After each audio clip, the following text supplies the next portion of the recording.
Sa halip na kuryenteng sinusupply ng Meralco, generators ang gagamitin ng ilang kumpanya ngayong tag-init sa ilalim ng ILP o Interruptible Load Program. Malaking tulong sana ito para maiwasan ang mga brownout. Ang problema, bukod sa mas mahalang kuryenteng ito, maraming industriya ang hindi pwedeng isama sa programa. May report si Julius Segovia.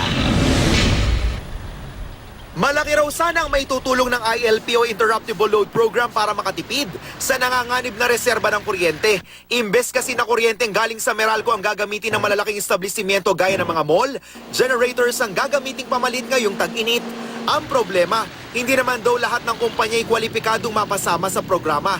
Ayon sa Energy Regulatory Commission o ERC, tanging mga customer ng Meralco o yung tinatawag na captive market lang ang pwedeng mapabilang sa programa.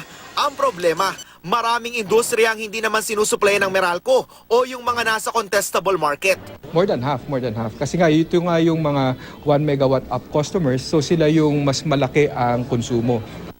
Paliwanag ng Meralco, 700 bahay sana ang may sasalba sa brownout sa bawat 1 megawatt na matitipid. Habang nasa kalahating milyong bahay naman ang posibleng makaranas ng brownout kung tuluyang pababayaan lang ang halos 500 megawatts na kayang isupply mula sa contestable market. The objective really is to spare households from any outages or extended outages.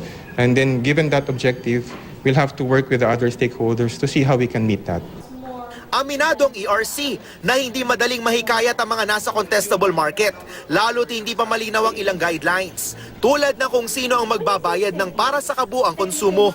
Kaya naman patuloy ang paghikayat sa marami na magtipid sa kuryente, lalo na sa pagdating ng tag-init. Paalala ng Meralco, pagdating sa pagtitipid, hindi lang dapat klase ng appliance ang tinitingnan, kundi kung paano o ilang oras mo itong ginagamit. Para mapadali ang pag-compute ng electric bill, may ilang mobile application ang inilunsad para tulungang mamonitor ang konsumo. Base sa appliance calculator ng Meralco para sa 200 kWh na konsumo, ang isang maliit na refrigerator na bukas 24 oras ay katumbas ng 880 pesos kada buwan. Ang 1 horsepower na aircon, kung gagamitin ng 6 na oras, 862 pesos kada buwan o 5 piso kada oras. Ang washing machine, 2 pesos and 50 centavos kada oras. Ang isang 21-inch TV, 128 pesos kada buwan kung gagamitin ng 6 na oras.